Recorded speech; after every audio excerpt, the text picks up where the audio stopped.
Sind alte Rennspiele einfach besser oder wird da mit zu viel Nostalgie gemessen?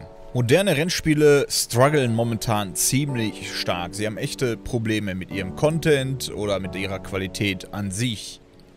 Es ist eigentlich egal, welche Serie man sich anguckt, ob Gran Turismo, Forza, Need for Speed, diese ganzen großen vor allem. Alle scheinen ihren Glanz von damals verloren zu haben und sind nur noch so ein Schatten ihrer selbst.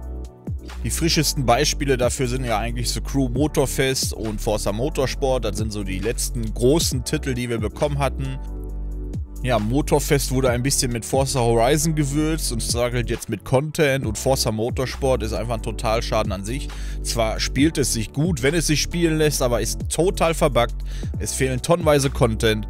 Und ja, natürlich ist es als Plattform angekündigt worden, worauf sie aufbauen wollen, aber naja, man hätte jetzt nicht erwartet, dass so ein Ding dabei herumkommt, wo man jetzt gefühlt noch 2 Jahre warten muss, bis sich das Spiel dann mal contentmäßig überhaupt lohnt, ne? An sich ist es ein tolles Spiel, aber es fehlen so viele Inhalte, es gibt so viele Bugs und andere Probleme, dass da noch sehr viel Arbeit nötig ist. Und währenddessen kümmert sich der zweite Ableger, der neben Motorsport läuft, und zwar Forza Horizon, darum, möglichst viel Content zu recyceln und haut jetzt sogar Mikrotransaktionen raus, und die Autopakete sind auch nicht mehr umsonst. Also so ein bisschen EA. Und wo wir schon bei EA sind, die haben Need for Speed ja völlig gegen die Wand gefahren. Unbound kommt überhaupt nicht mehr gut an, da wird auch kaum noch gespielt. Die Updates waren auch mehr darauf ausgelegt, dass ihr wieder Geld investieren müsst, irgendwelche sinnlosen Pakete, für die ihr dann zahlen sollt, während das Hauptspiel, der Kern des Spiels, keine Updates bekommt. Keine großartigen Verbesserungen am Multiplayer an sich zum Beispiel, Rennmodis und so weiter. Und ja, das schadet natürlich dem Spiel, und dementsprechend läuft es jetzt auch. Die Kritik ist halt groß, viele sind einfach nur noch gefrustet, und dann kommen halt ganz schnell die Argumente mit dem nostalgischen Touch. Ja, damals war alles besser, die alten Spiele waren immer besser.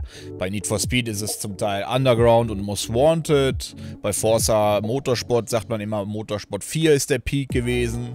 Und bei Gran Turismo feiern viele Teil 3 und 4 mehr als die aktuellen Teile. Und das kommt ja auch nicht von irgendwo. Natürlich hatten auch die alten Spiele ihre Kanten, und verglichen mit modernen Spielen war damals der Multiplayer natürlich auch Müll. Gefühlt, also im Vergleich natürlich nur, ne? Aber ja, das sind halt die Zeiten, daran braucht man sich jetzt nicht aufhängen. Aber im Kern nehmen wir jetzt einfach mal Gran Turismo, die alten Teile, oder Forza Motorsport, die alten Teile. Die waren immer relativ vielfältig und hatten wesentlich mehr zu bieten als die modernen Spiele. Ich persönlich spiele ja mehr Motorsport als Gran Turismo zum Beispiel, weshalb ich mich da eigentlich besser auskenne. Zum Beispiel Motorsport 4 oder auch jetzt Gran Turismo 3 und 4 hatten zum Beispiel eine viel bessere Autoauswahl, viel mehr Strecken. Und das sind ja auch Dinge, die sich immer wieder von den Spielern gewünscht werden. Autos und Rennstrecken scheinen irgendwie so der einzige Content zu sein, den sie haben wollen. Was an sich ja auch kein Wunder ist, da, wenn wir jetzt mal Motorsport und Gran Turismo 7 nehmen, zum Beispiel einiges an Strecken gar nicht mehr da ist und immer mit Updates dann neue Strecken kommen. Jetzt zuletzt zum Beispiel bei Motorsport kam Yas Marina raus, eine Strecke, die es schon ewig bei Motorsport eigentlich gab, auch im letzten Teil, Motorsport 7. Ja, und jetzt kam sie einfach als Update rein. Zusammen mit 200 Bugfixes, die das Spiel aber nicht großartig verbessert haben. Es gibt immer noch Probleme und neue Probleme. Also haben die Entwickler da richtig viel zu tun. Also da läuft so einiges schief. Und Gran Turismo macht im Grunde dasselbe. Es bringt hier und da mal eine neue Strecke und ein paar Autos, aber sie kümmern sich wenigstens noch ein bisschen auch um andere Inhalte, die oft vernachlässigt werden. Zum Beispiel haben sie auch neue Fahrlizenzen rausgebracht oder diese KI Sophie, die da gegen dich fahren kann. Und ja, im Motorsport gefühlt sind einfach 1000 Teile an Content verschwunden. Da fehlt einfach gefühlt 80% der Vorgänger. Und du kannst da nicht viel machen. Wenn du einmal diesen Builders Cup durch hast, der gefühlt nur aus langsamen Fahrzeugen besteht, du fährst da nicht einmal richtige Rennwagen. Wenn du dir zum Beispiel denkst, ah ja, heute gehe ich mal ein bisschen in den Karrieremodus und fahre eine hübsche GT3-Meisterschaft, ja, viel Spaß beim Suchen. Kommen wir aber mal auf den nostalgischen Aspekt zurück. Nehmen wir mal als Beispiel Need for Speed. Mit Underground haben sie damals die Tuning-Szene bedient und das haben sie fortgeführt. Underground 2 war im Grunde einfach wie Underground 1. Most Wanted hatte auch denselben Kern und Carbon auch. Erst mit Pro Street haben sie da mal eine etwas größere Änderung gemacht und sind auf Rennstrecken gegangen. Aber im Prinzip waren diese 4 Teile auch gleich. Es ging einfach um illegale Rennen. Aber, ja, jetzt kommt das große Aber. Wie war es denn bei den modernen Need for Speeds? 2015 haben sie einen Neuanfang versucht und seitdem, bis hin zu Unbound, haben sie im Grunde auch immer dasselbe gemacht. Wo ist aber der Unterschied zu den alten Games? Naja, wer Underground 1 und 2 kennt, weiß, da gab es einen gewaltigen Sprung. Underground 2 hatte tonnenweise mehr Content und das haben die innerhalb von einem Jahr entwickelt. Dann kam Most Wanted, es ging immer noch um illegale Rennen, aber man hatte eine noch packendere Story, und vor allem die Polizei kam dazu. Es gab also schon Änderungen, die sich stark dann von den Underground-Teilen unterschieden.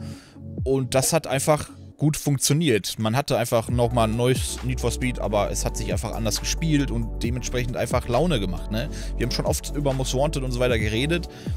Da muss man nicht lange reden. Es sind halt die erfolgreichsten Teile. Und im Gegensatz zu den modernen gab es da halt große Änderungen. Und die waren auch nicht so vollgepackt mit irgendwelchen sinnlosen Swag-Pack-DLCs oder sonstigen Quatsch. Natürlich, das waren halt auch alte Spiele auf alten Konsolen, da war es nicht mal eben nebenbei möglich, ein Update rauszuhauen. Da mussten die Spiele einen hohen Qualitätsstandard erfüllen, weil da konnte man ein Game-Breaking-Bug, sag ich mal, zum Beispiel nicht mal eben wegpatchen.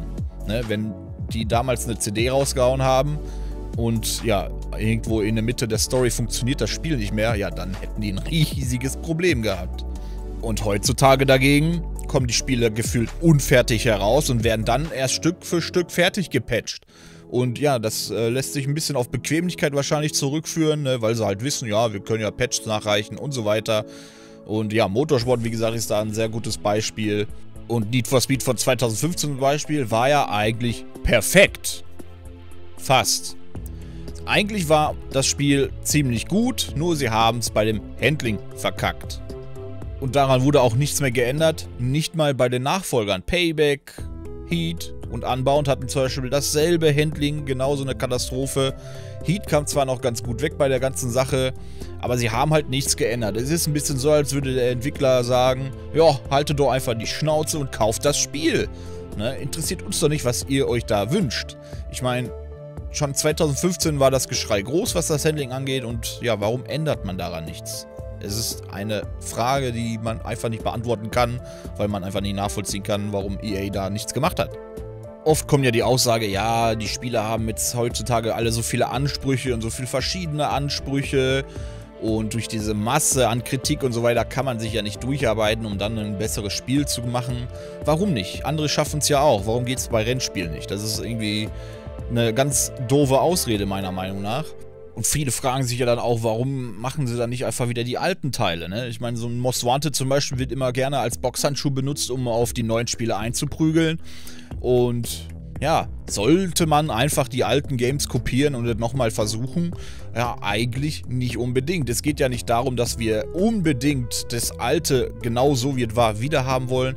Wir haben halt nur tolle Erinnerungen an diese Spiele und halt die ganzen Mechaniken, die die Spiele hatten. Es waren einfach gute Games und wenn man einfach die Mechaniken nimmt und sich inspirieren lässt und daraus was Neues baut, da haben wir schon so oft drüber geredet, dann wird das vielleicht auch wieder funktionieren. Die müssen nicht ein Most Wanted 1:1 kopieren und dann hoffen, dass sie wieder Erfolg haben. Sie müssen doch einfach nur einige der Prinzipien, die sie damals hatten bei diesen Spielen, wieder nutzen und nicht jetzt hier wie im Fall von Unbound irgendwas hinklatschen, den Vollpreis dafür verlangen, erzählen, ja, wir bringen Updates und dann bringen sie da halt nur so ein paar kostenpflichtige DLC-Packs und ein bisschen Free-Content und dann war's das.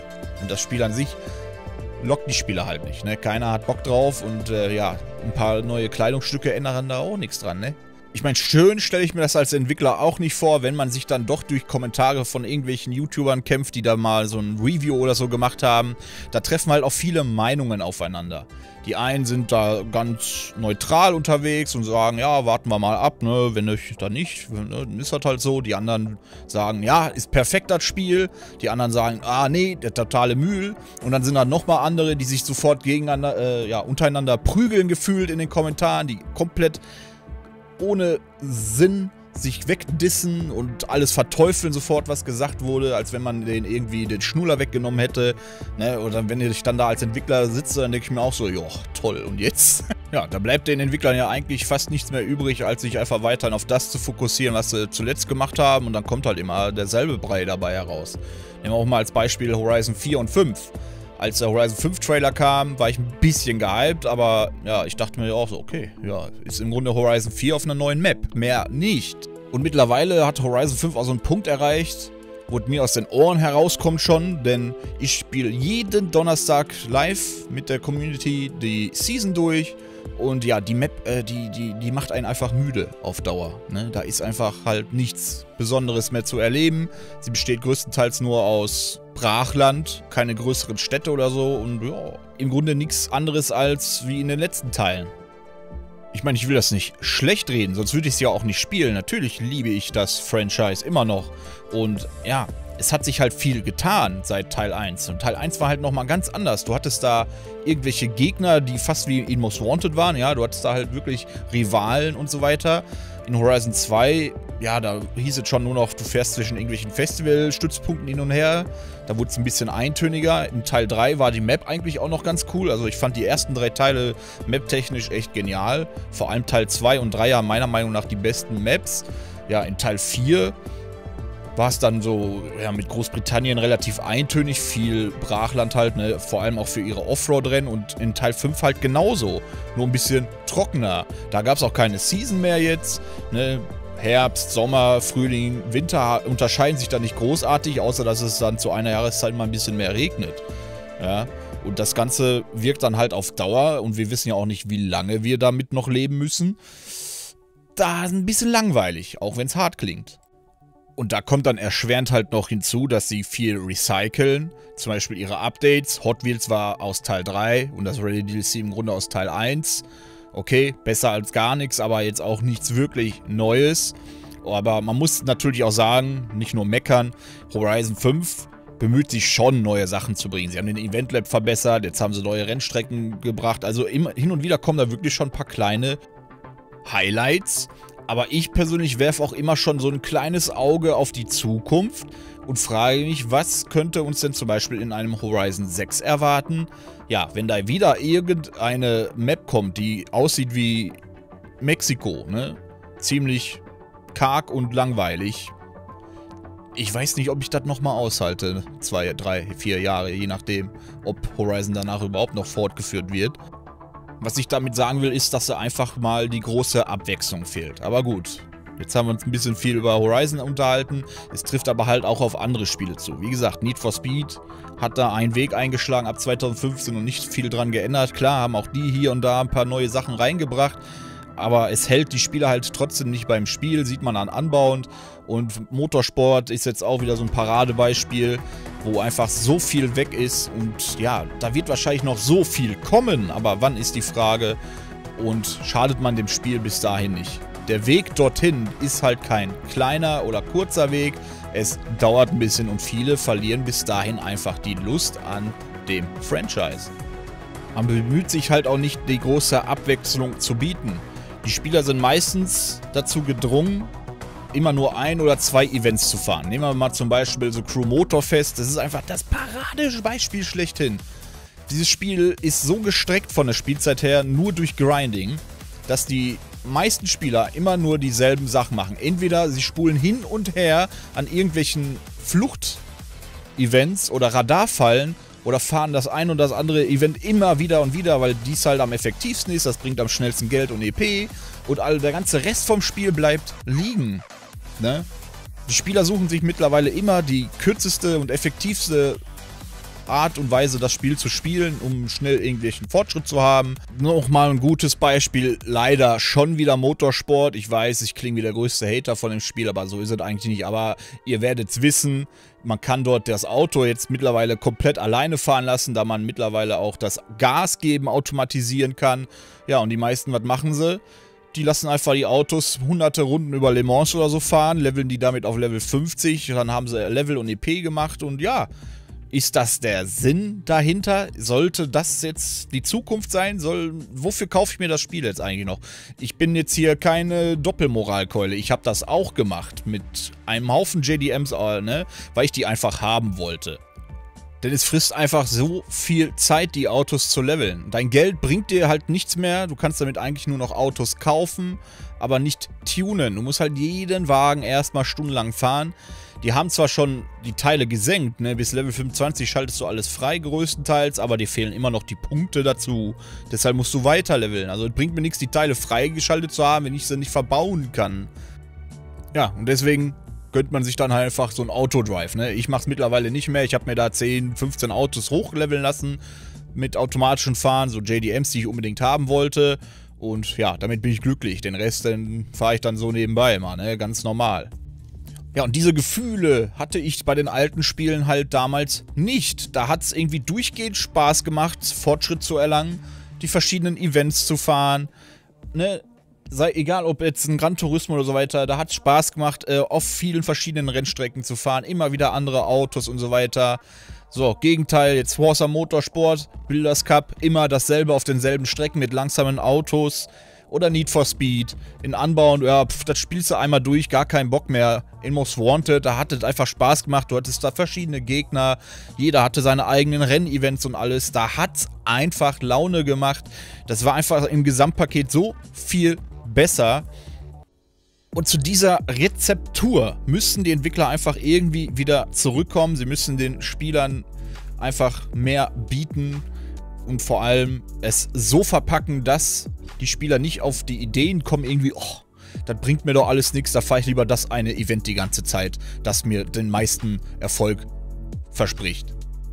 Denn genau diese Eintönigkeit wirkt sich dann halt auch auf den nachfolgenden Titel aus, wenn es fast genauso aufgebaut ist wie der Vorgänger. Dann sehen die Spieler da nichts weiter als wieder einen neuen Titel, wo sie rumgrinden müssen und so weiter. Ich suche mir was anderes. Naja, allen im Allen ist es natürlich ein heikles Thema, ne, weil eben Geschmäcker verschieden sind. Aber im Großen und Ganzen fehlt den Spielen gefühlt heutzutage die Leidenschaft dahinter. Es ist immer dasselbe, zusammengeprutscht, irgendwie, Hauptsache rausgehauen. Und ja, daran muss sich einiges ändern. Und wie ich bereits sagte, es müssen doch keine 1:1 Kopien sein von damals. Ich meine, wenn sie jetzt zum Beispiel das Most Wanted Remake tatsächlich umsetzen, ist ja okay. Wenn es gut wird, werden viele auch glücklich sein. Aber auch dann stellt sich die Frage, ja, was machen sie dann in Zukunft? Remaken sie jetzt einfach die komplette Need for Speed Geschichte, zum Beispiel jetzt halt im Fall Need for Speed. Remaken sie Forza Motorsport 4, remaken sie Gran Turismo 3 und 4, remaken sie vielleicht Burnout, ne? Ich glaube, das ist auch nicht so ganz der Weg, ne? Einfach die ganzen guten Teile von damals nochmal neu rauszubringen. Ist zwar cool, würde ich jetzt echt ehrlich gesagt feiern. Auch, ne? Klar, aber man wünscht sich auch irgendwann was Neues, denn auch das wird dann irgendwann langweilig, weil man kennt es ja eigentlich schon.